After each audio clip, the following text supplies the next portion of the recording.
तो क्या कंक्लूजन निकलता है इस चीज से? What is the need of modification?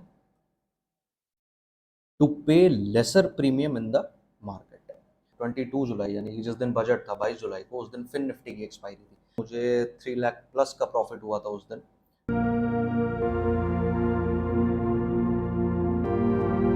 Hi guys, this is Kunal Singh Dhariwal and welcome back to another video of the prop test trader. अपने सेकंड लास्ट वीडियो में मैंने बोला था कि इस वीडियो का सेकंड पार्ट मैं जल्दी पोस्ट करूंगा, but I got stucked in some work, तो टाइम नहीं मिल पाया वीडियो बनाने का। बट मेरी कोशिश हमेशा यही रहती है कि मैं क्वांटिटी से ज़्यादा क्वालिटी पर फोकस करूं।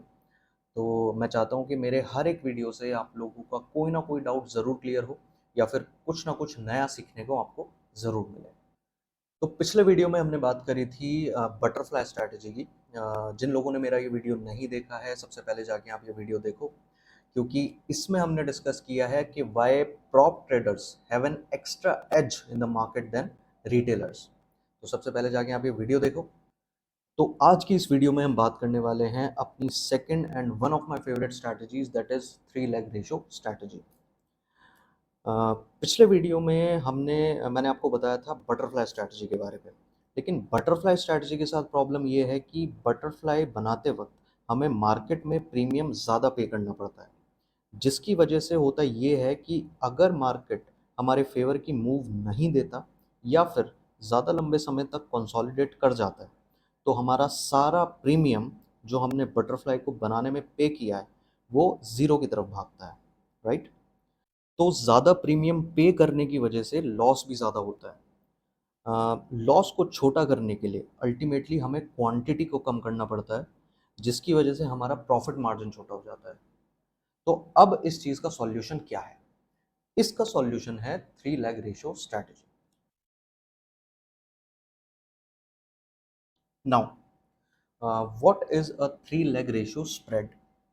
A 3 leg ratio spread is an option strategy that is created by using three same option, either call or put, according to the trader's view, with different strikes, having same expiry date, but the gap between the strikes should be same, right? अब इसका मतलब क्या है? एक उदाहरण के तौर पर इसको समझते हैं। अगर हम बटरफ्लाई के बारे में बात करते हैं, तो बटरफ्लाई का रेशो क्या होता है? 1:1, राइट? जिसमें कि एक कॉल ऑप्शन आपका बाय है, दो कॉल ऑप्शन सेल है और एक कॉल ऑप्शन बाय है, ठीक है? तो butterfly is a 3 leg ratio spread. Butterfly भी एक 3 लेग रेशियो स्प्रेड है, ठीक है? अगर आप यहाँ पे देखेंगे तो यहाँ पर मैंने 24,500 की बटरफ्लाई बनाई है, 500 गैप की, ठीक है? और असेंडिंग ऑर्डर है, यानी कि 24,500, 25,000 और 25,500। तो कॉल की बटरफ्लाई ऑब्वियसली मैंने बनाई है, यानी कि बुलिश बटरफ्लाई मैंने बनाई है। तो अगर आप यहाँ पर देखोगे तो ऑप्शन सेम है, यानी कि तीनों स्ट्राइक्स कॉल है, ठीक है? एक्सपायरी इन तीनों स्ट्राइक्स की सेम है, और जो गैप है इन दोनों स्ट्राइक्स के बीच में वो भी सेम है, दैट इज 500 का गैप है, ठीक है? But butterfly is a simplest form of a 3 leg ratio spread. ये एक बिल्कुल ही सिंपल फॉर्म है 3 लेग रेशियो स्प्रेड का। आप इसको कह सकते हैं कि ये एक इन्फेंट है 3 लेग रेशियो स्प्रेड का, ठीक है? तो अब नोट करने वाली बात क्या है? When buying and selling ratio of all the strikes are different, then it becomes a modified 3 leg ratio spread. अब यहाँ पर कवि क्या कहना चाह रहा है? अगर आप बटरफ्लाई के रेशो को देखोगे तो बटरफ्लाई में दो स्ट्राइक्स के जो रेशो हैं वो सेम है, यानी कि 24,500 और 25,500 का जो बाइंग क्वांटिटी है वो सेम प्रपोर्शन में बाय किया गया है, यानी कि यहाँ भी +1 क्वांटिटी है और यहाँ भी +1 क्वांटिटी है, ठीक है? लेकिन कवि यहाँ पर कहना चाह रहा है कि जब सारे स्ट्राइक्स का जो रेशो होगा वो डिफरेंट होगा, only then it becomes a modified 3 leg ratio spread. यानी कि जब 24,500, 25,000 और 25,500 तीनों का जो रेशो होगा, ठीक है, जो क्वांटिटीज होगी वो डिफरेंट होगी, ठीक है, कोई भी दो स्ट्राइक्स का जो रेशो होगा वो सेम नहीं होगा, तभी आपका ये पूरी पोजीशन जो है आपकी वो एक मॉडिफाइड 3 लेग रेशो बनेगी, ठीक है? आगे क्या बोला गया है? नेट बाइंग और सेलिंग शुड बी जीरो। अब इस चीज़ का क्या मतलब हुआ? वापस आते हैं। अगर आप रेशो को ध्यान से देखोगे, बटरफ्लाई के रेशो को ध्यान से देखोगे, तो 25,000 की दो क्वांटिटी हमने सेल करी है, ठीक है। तो जितनी क्वांटिटी में सेलिंग हुई है उतनी ही क्वांटिटी में बाइंग भी हुई है, ठीक है। यानी कि 24,500 में +1, मतलब एक क्वांटिटी बाय करी गई है और 25,500 में एक क्वांटिटी बाय करी गई है। यानी कि इस पूरी पोजीशन का जो नेट बाइंग है और नेट सेलिंग है वो ज़ीरो है, ठीक है। यानी कि कोई भी एक्स्ट्रा स्ट्राइक या कोई भी एक्स्ट्रा बाइंग या सेलिंग नहीं हुई है इस पूरी पोजीशन में, ठीक है। तो यहाँ पर कहा गया है कि रेशो को बनाते वक्त हमें ध्यान रखना है कि बाइंग और सेलिंग, जो नेट बाइंग और सेलिंग है वो ज़ीरो होनी चाहिए, ठीक है। तो अगर एक एग्जांपल के तौर पे समझे तो 1 to 1 हो गया, यानी कि एक सिंपल बटरफ्लाई हो गई। अगर मैं एक सिंपल बटरफ्लाई को मॉडिफाइड करूँगा, मतलब मॉडिफाइड 3 लेग रेशियो में कन्वर्ट करूँगा, तो कैसे करूँगा? मैं यहाँ पे जो मिडल लेग, जो जिसमें दो क्वांटिटी सेल करी गई हैं, उसमें मैं अगर तीन क्वांटिटी को सेल कर देता हूँ, ठीक है, फॉर एग्जाम्पल, तो इस पूरी पोजीशन की नेट बाइंग और सेलिंग को ज़ीरो रखने के लिए मुझे यहाँ पर कितनी क्वांटिटी बाय करनी पड़ेगी? 2 क्वांटिटी, ठीक है? तभी तो इस पूरी पोजीशन की जो नेट बाइंग है और सेलिंग है वो ज़ीरो हो जाएगी। आप समझ गए मेरी बात? तो यानी कि मॉडिफाइड होने के बाद ये रेशियो क्या बन गया? 1:3:2, that is the modified 3 leg ratio, ठीक है? अगर आप ध्यान से देखोगे तो यहाँ पर नेट बाइंग और सेलिंग है वो ज़ीरो ही है इस पोजीशन की भी। यानी कि जितनी क्वांटिटी में सेलिंग करी गई है उतनी ही क्वांटिटी में यहाँ पर बाइंग हुई है, ठीक है। यहाँ तक बात समझ आ गई? तो अब सवाल आता है कि why there is a need of modification, ratio को मॉडिफाई करने की ज़रूरत ही क्या है, ठीक है। तो इस सवाल का जवाब देगी हमारी एक्सेल। एक्सेल पर चलते हैं। तो ये है मेरी बैंक निफ्टी की एक्सेल, और बैंक निफ्टी की जो एक्सपायरी है वो है वेंसडे को, और अभी जो स्ट्रैडल चल रहा है बैंक निफ्टी का वो चल रहा है 629 रुपये का, ठीक है। तो जैसे जैसे ये अपनी एक्सपायरी के नज़दीक आएगा वैसे वैसे ये जो स्ट्रैडल है डीके होता चला जाएगा। बट करंट सीन में हम मान के चलते हैं कि बैंक निफ्टी का जो स्ट्रैडल है वो है 600 रुपये का, ठीक है। अब एक सिनेरियो अज्यूम करिए आप लोग। हमें लगता है कि अभी बैंक निफ्टी कहाँ चल रही है? 50,900 पे, ये एटीएम की स्ट्राइक है, ठीक है। और ऊपर की जो स्ट्राइक है, ग्रीन स्ट्राइक से ऊपर की जो स्ट्राइक है ये इन द मनी स्ट्राइक्स हैं, और जो नीचे की स्ट्राइक्स हैं ये आउट द मनी स्ट्राइक्स हैं, राइट। तो हमें लगता है कि बैंक निफ्टी 50,900 से ऊपर जाएगी, यानी कि हमें बुलिश पोजीशन क्रिएट करनी है मार्केट में, बैंक निफ्टी में। तो हम मान के चलते हैं कि हम 51,700 और 600 में हमें अच्छा प्रीमियम मिल रहा है, तो 51,700 पर हम अज्यूम करते हैं कि हमें अपनी पोजीशन बनानी है, ठीक है। 51,700 में अगर हमें पोजीशन बनानी है तो 51,700 की कॉल का जो प्रीमियम चल रहा है वो चल रहा है इस वक्त 72 रुपये, ठीक है। अगर रिटेलर होता तो रिटेलर को 51,700 पर पोजीशन बनाने के लिए पूरे पूरे 72 रुपये पे करने पड़ते, 72 रुपये का प्रीमियम उसे देना पड़ता मार्केट में, ठीक है।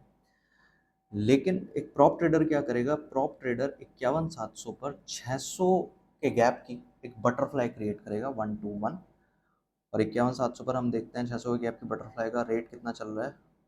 40 रुपये।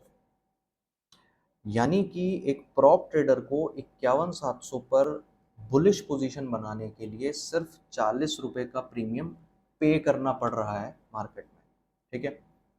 अब एक स्मार्ट प्रॉप ट्रेडर क्या करेगा? स्मार्ट प्रॉप ट्रेडर रेशो को मॉडिफाई करेगा, 1 to 1 को मॉडिफाई करेगा किसमें? 1:3:2 में, ठीक है। यहाँ तक बात समझ आई? तो अब देखते हैं कि 1:3:2 के 51,700 पर हमें कितना प्रीमियम पे करना पड़ रहा है, ठीक है।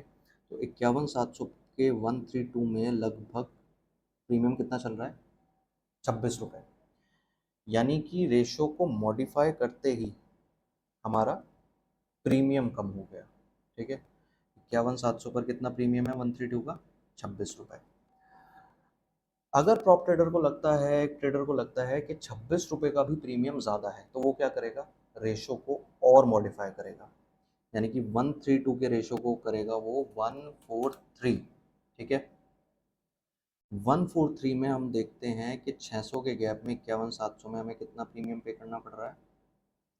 14 रुपये का, तो आई थिंक इस चीज़ से आपको समझ आया होगा कि रेशो का मॉडिफिकेशन क्यों ज़रूरी है और रेशो को मॉडिफाई करने से क्या बेनिफिट हमें मिलता है। ठीक है, कहाँ एक रिटेलर को 51,700 पर पोजीशन बनाने के लिए 72 रुपये का प्रीमियम पे करना पड़ रहा है और एक प्रॉप ट्रेडर को सेम स्ट्राइक पर पोजीशन बनाने के लिए सिर्फ 14 रुपये का प्रीमियम पे करना पड़ा है। तो डिफरेंस आप खुद कैलकुलेट कर सकते हैं कि रेशो को मॉडिफाई करने के बेनिफिट क्या है। तो क्या कंक्लूजन निकलता है इस चीज से? What is the need of modification?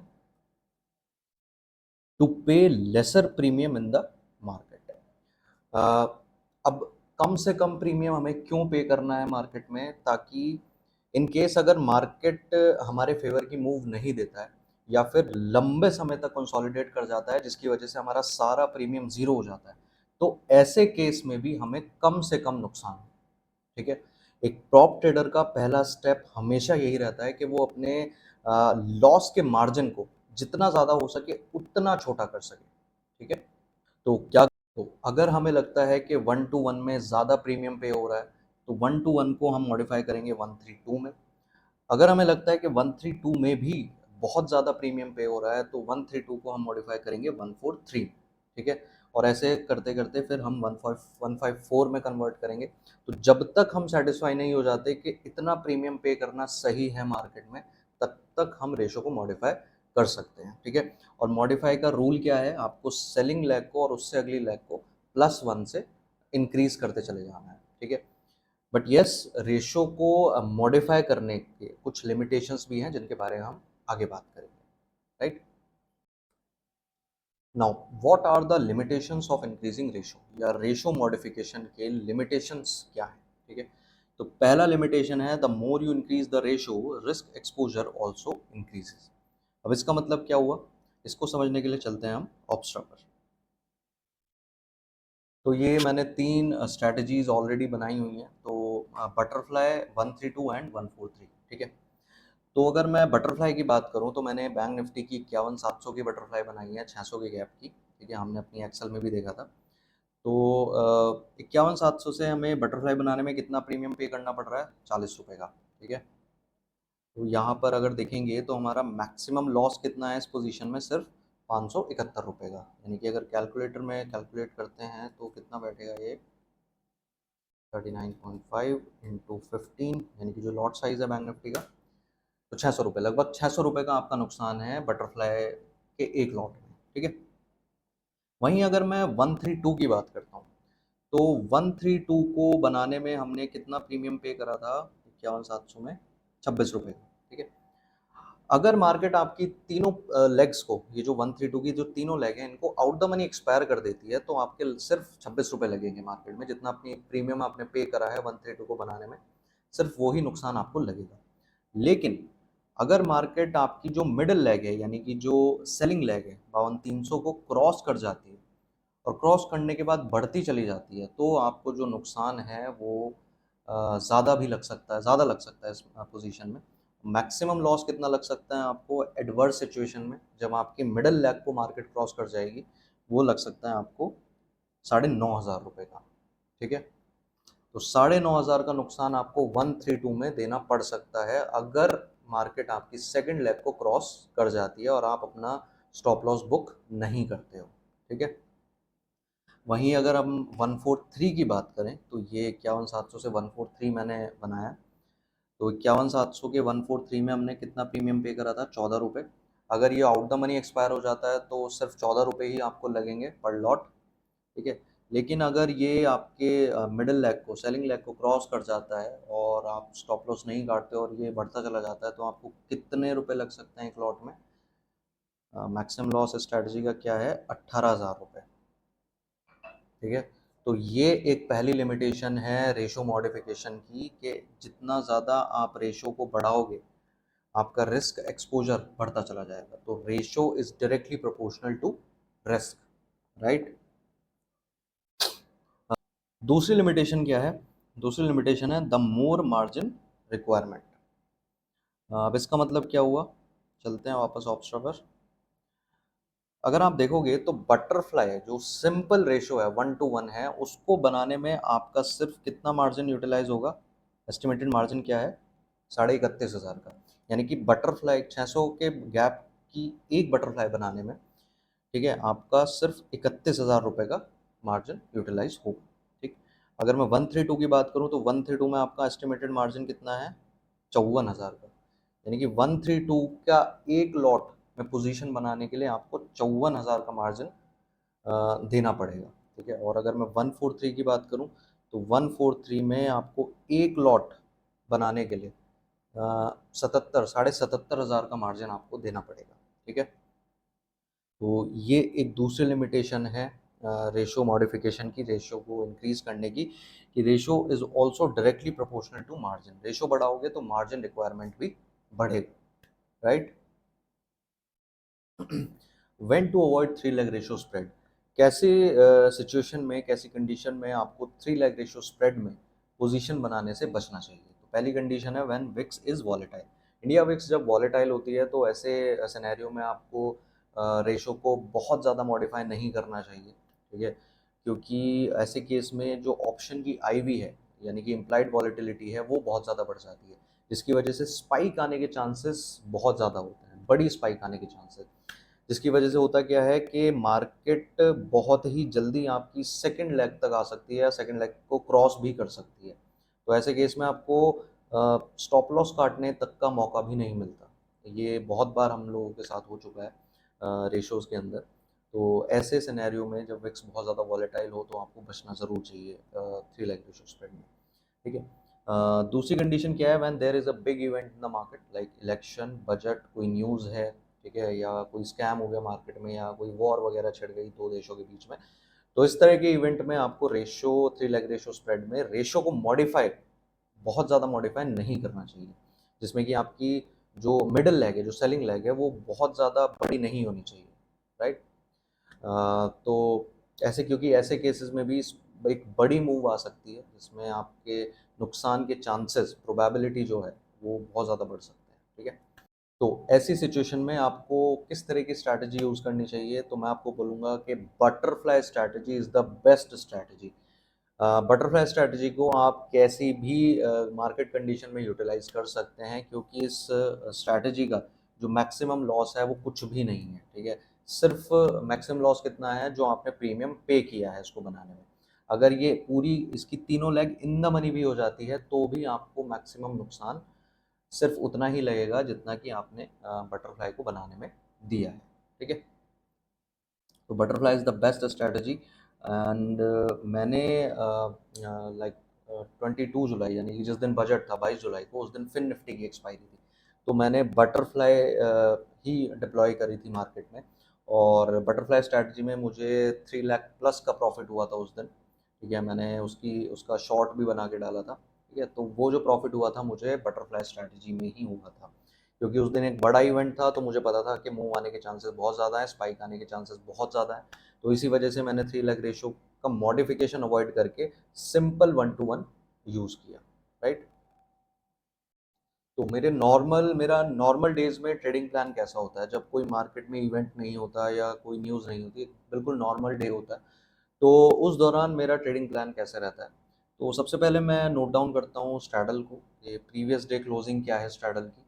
Like suppose अगर स्ट्रैडल की प्रीवियस डे क्लोजिंग है 300, तो अगले दिन मैं कोशिश करूँगा 143 फाइंड करूँ 300 के गैप में। अगर मुझे नहीं मिलता है तो मैं कोशिश करूँगा गैप को छोटा करूँ और रेशो को थोड़ा सा लीनियंट कर दूँ। लाइक अगर 300 का स्ट्रैडल चल रहा है अगले दिन, तो मैं कोशिश करूँगा 200 के गैप में 132 ढूंढूँ। ठीक है। जब मुझे ट्रेड मिल जाता है तो मैं अपना 70 से 80% का मार्जिन उस ट्रेड में यूटिलाइज करता हूँ। ठीक। और फिर मैं वेट करता हूँ स्ट्रैडल का डीके होने का, क्योंकि रेशियो एक ऐसी स्ट्रैटेजी है जिसमें हमें थीटा बेनिफिट मिलता है। स्ट्रैडल डीके होगा तो रेशियो में आपको, जो रेशियो आपने डाला है उसमें आपको प्रॉफिट दिखना शुरू हो जाएगा। ठीक है। क्योंकि आपकी बीच की लेग यहाँ पे बिकी हुई है, 143 में 4 लेग आपने बेची हुई है और 132 में 3 लेग बेची हुई है। तो यहाँ पे थीटा बेनिफिट आपको मिलेगा। जैसे जैसे स्ट्रैडल डीके होगा तो वैसे वैसे मुझे रेशियो में प्रॉफिट आना शुरू हो जाएगा। तो मैं वेट करता हूँ, सिर्फ मेरे जो टारगेट पॉइंट्स होते हैं वो 2 से 3 पॉइंट के होते हैं, मैक्सिमम 4 पॉइंट के। जब मुझे ये मिल जाता है तो मैं अपना पूरा प्रॉफिट बुक करता हूँ और वेट करता हूँ अपनी नेक्स्ट अपॉर्चुनिटी का। ठीक है, तो ये मेरा ट्रेडिंग प्लान होता है दिन का। तो आई होप गाइज आपको वीडियो पसंद आया होगा। मैंने कम से कम टाइम में ज़्यादा से ज़्यादा बताने की कोशिश करी है। आपको समझ आया होगा कि थ्री लेग रेशो स्प्रेड क्या होता है और रेशो मॉडिफिकेशन क्या होता है, उसके बेनिफिट्स क्या होते हैं, लिमिटेशंस क्या होती हैं, राइट। मुझे कमेंट सेक्शन में ज़रूर बताइएगा आपको वीडियो कैसा लगा। अगर आप लोग चाहते हैं कि मैं किसी पर्टिकुलर वीडियो पर पर्टिकुलर टॉपिक पर कोई वीडियो बनाऊं तो मुझे कमेंट सेक्शन में ज़रूर लिखिएगा उस टॉपिक के बारे में। मैं कोशिश करूंगा उस पर डिटेल्ड वीडियो बनाने का। ठीक है, तो मिलता हूं मैं आपको अपनी नेक्स्ट वीडियो में, तब तक के लिए टेक केयर।